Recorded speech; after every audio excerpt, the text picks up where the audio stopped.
Bonjour à tous et bienvenue sur cette nouvelle vidéo, une petite capsule vidéo concernant la régénération cellulaire sur le projet Renaissance, suite numéro 3. Donc, j'ai quelque chose à vous dire, c'est que vous pouvez retrouver chaque fichier sur le groupe régénération cellulaire grâce au Prana. Et chaque fichier correspond à la vidéo. Donc cette vidéo, projet Renaissance suite numéro 3, c'est un fichier qui date du mercredi 18 septembre 2019. Et comme les écrits sont un peu longs, donc je fais des vidéos, des capsules vidéo, pour que ce soit peut-être plus intéressant pour vous de comprendre un peu quels sont les tenants et les aboutissants du projet Renaissance. Voilà. Donc là, nous sommes au projet Renaissance numéro 3. Voilà. Et donc, vous pouvez suivre sur le fichier qui est sur le groupe dans la rubrique fichier. Voilà. Donc, j'y vais. C'est parti. La physique quantique et la forme de méditation transcendantale que je pratique, qui est dans une zone d'onde θ qui oscille entre 3,5 et 4,5 Hz.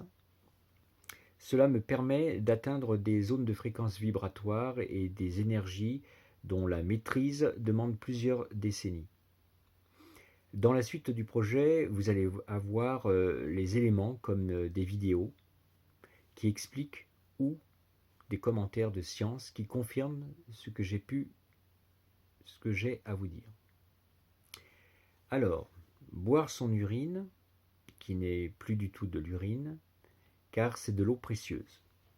L'eau de notre propre corps, c'est du sang filtré par la formule et une restitution de synthèse de la formule qui, par la conscience et la fréquence vibratoire de l'intensité de notre intention que l'on peut mettre dedans et qui change la structure de cette eau, comme le dit le prix Nobel Luc Montagnier. Et donc, lorsque la science pousse les théories quantiques à leur paroxysme, il se produit la rencontre entre deux mondes cachés, l'un de l'autre, et qui devient évident. C'est le point où la science rejoint la spiritualité, et lorsque les égos des chercheurs se font plus petits. Lorsque la peur de perdre sa réputation s'efface, alors nous assistons au premier pas de la science spirituelle. Ce qui est caché devient alors perceptible, et l'on se rend compte que l'intelligence et l'énergie sont partout. C'est ce qui est en bas, et comme ce qui est en haut, et qu'il n'existe aucune séparation car tout est unité. Nous conseillons la lecture des livres de Crillon pour mieux percevoir ce qui est sous-entendu par les explications du professeur Marc-Henri. Et c'est un grand scientifique et magnifique.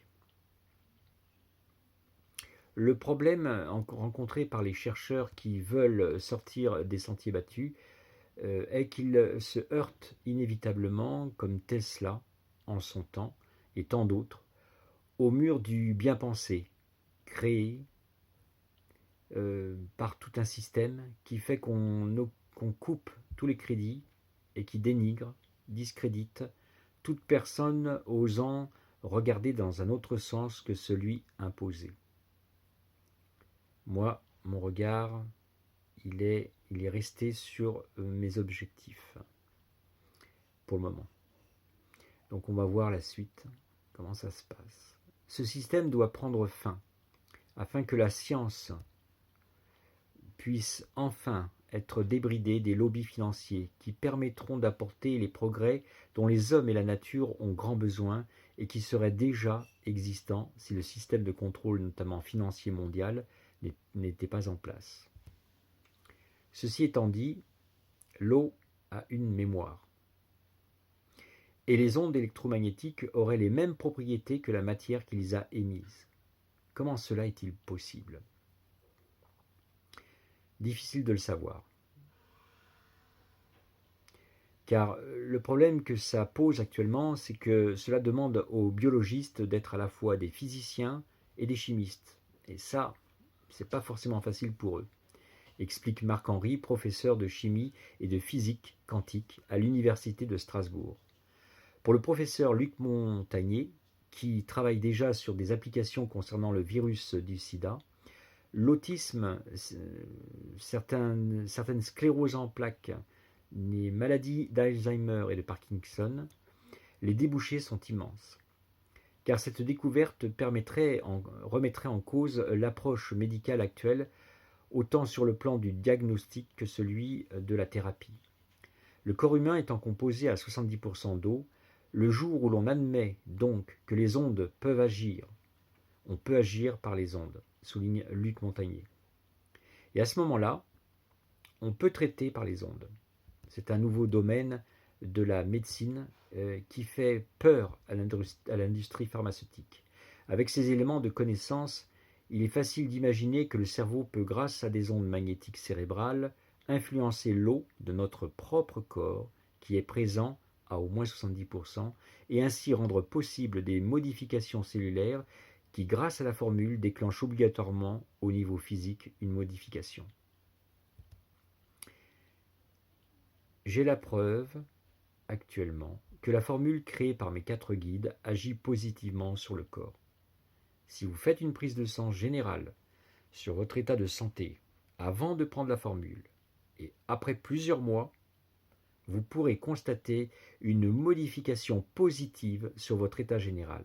Et si vous avez pu faire un processus de 21 jours, uniquement avec la formule, le résultat sera encore plus impressionnant. Je vous le garantis. Je ne vous parle même pas des télomères, qui sont encore une autre étape encore plus subtile de l'action et du processus de régénération. Le cerveau est efficace lorsque vous pratiquez la méditation dirigée. Lorsque durant votre méditation vous avez l'objectif d'influencer la fréquence vibratoire de l'essence de vie du prana dans la direction d'une régénération cellulaire intense et régulière, vous avez alors un résultat mesurable sur une période de 12 mois. Rien n'est miraculeux, rien n'est surnaturel, c'est tout simplement une réflexion et une action sur l'ensemble des sciences physiques et spirituelles qui, pour moi, en tant que chef d'orchestre de toutes ces sciences, me permet une analyse globale que je soumets à mes guides, qui me restituent une synthèse des possibilités de création et de solutions adaptées à la cellule humaine. Ça vous parle? Eh bien moi, ça me parle.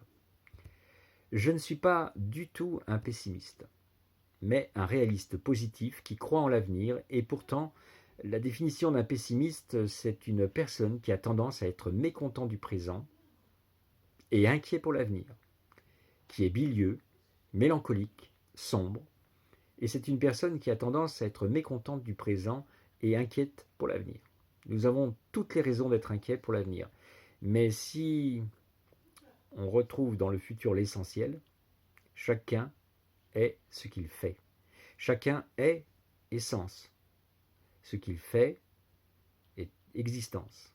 L'essence de chacun est le fruit de son existence. Ce qui permet cet aphorisme, repris par Sartre, l'existence précède l'essence. Chacun est responsable de soi et nul n'est responsable de la vie d'un autre, mais bien parfois, par la violence de sa mort ou de sa souffrance. Personne ne peut vivre la vie d'un autre à sa place et prendre ou assumer ses propres choix. Cela veut dire que si certaines personnes qui font partie de notre groupe n'ont pas la qualité d'âme de croire en la possibilité ultime d'un rallongement des télomères, je leur propose une réflexion profonde, une observation individuelle de la conscience elle-même. J'ai un aphorisme précis sur la suite du programme qui, pour certains, est complexe, beaucoup trop long dans le temps et qui demande un gros investissement personnel. Mais cette proposition cherche à prononcer quelque chose de façon cohérente et concise. Je sais que beaucoup ne pourront pas entreprendre une telle action, mais, comme je le précise depuis le début, je ne cherche pas la quantité, mais la qualité. Ce qui veut dire que les premières personnes formées ont une importance sur la suite des événements, puisque pour transmettre la méthode à d'autres, il faut être soi-même dans de bonnes dispositions. Cette capsule étant finie, je vous dis à très bientôt pour la prochaine. Merci, merveilleuse journée et à très bientôt.